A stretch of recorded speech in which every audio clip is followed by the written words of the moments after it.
tere õhtust. Mina esindan siin valimisliit Rakvere. Kõva häälega, et meil ei ole võimalik. Kahjuks võib-olla ei ole nii kõva hääl. Esindan valimisliit Rakveret, nimi on Udo Klopets.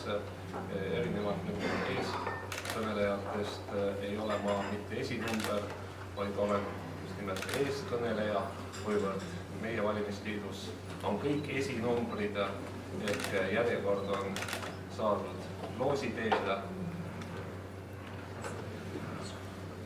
Kui nüüd minust rääkida, siis olen väike ettevõtja, viimased 4 aastat olnud ka linnavalitsuse liige, viimased 2 nädalat ka linnavolikogu liige.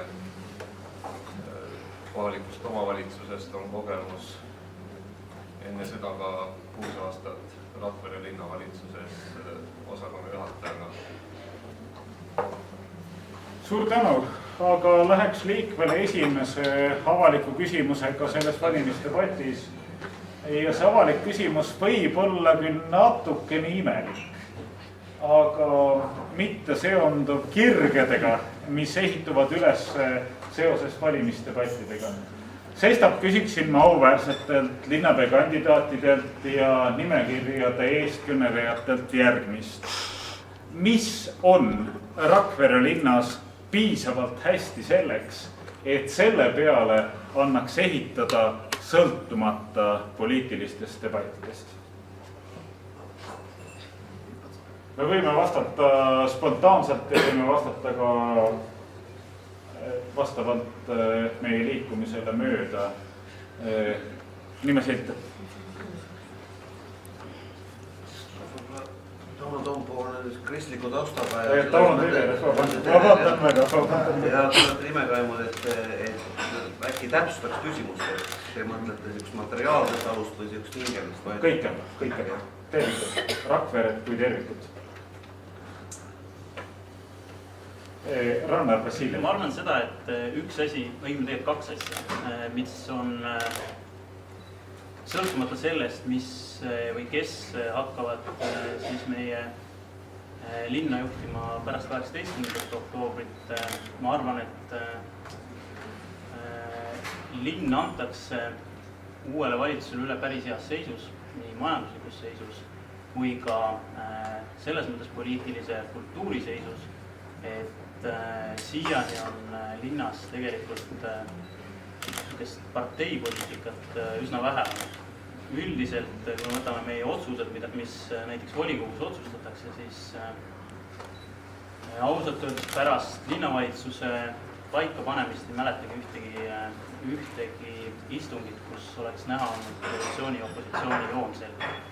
Nii et 2 asja, et ma arvan, mida me oleme siiani teinud. Me oleme mõistlikult majandanud ja meil on olnud hea, mõistlik, pragmaatiline poliitiline kultuur. Teeme selles järjekorras Keskerakond, Peeter Võsa ja siis Reformierakond Andres Järve. Ma lihtsalt repliigi korras tahtsin öelda, et see nüüd puudutas seda vundamendi osa. See, mis juba olemas on. Siia peale nüüd võimalik hakata ehitama. Mina tahaksin nagu lisada sõltuma sellest... Aga vabandage mind kui tüütut moderaatorit. Ma tahaksin Peeter Võsa kui siiski opositsiooni esindaja, kes küsida, mis on see hääl?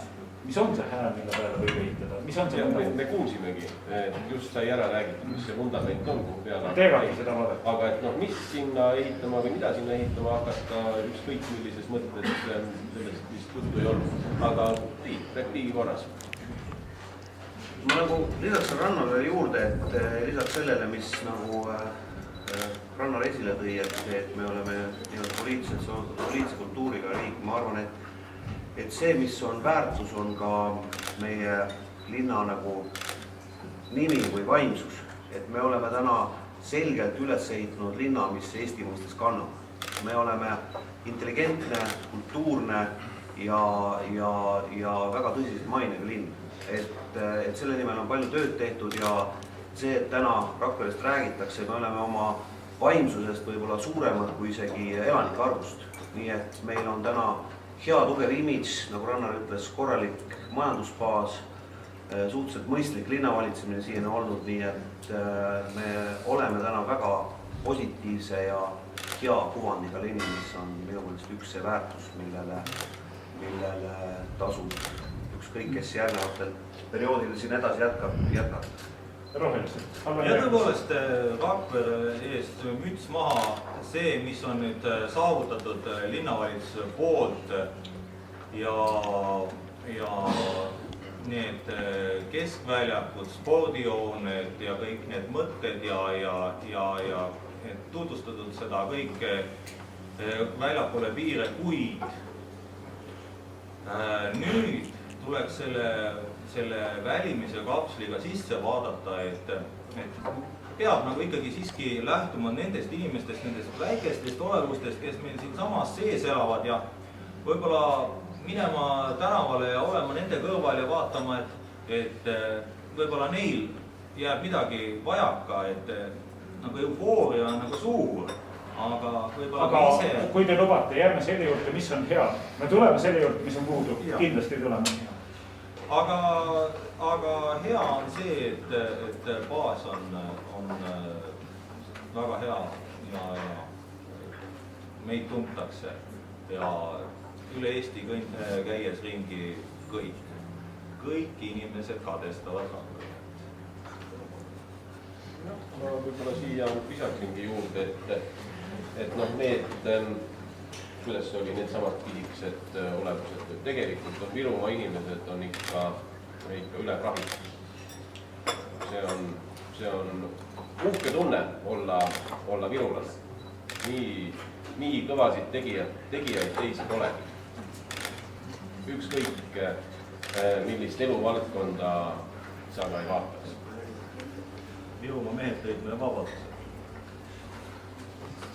Muidugi päritolud mulgilasena editeerin ma vahele iseseisvusdeklaratsioonile kirjutasin alla põhiliselt mulgid. Aga see ei päeva sõhtu teema.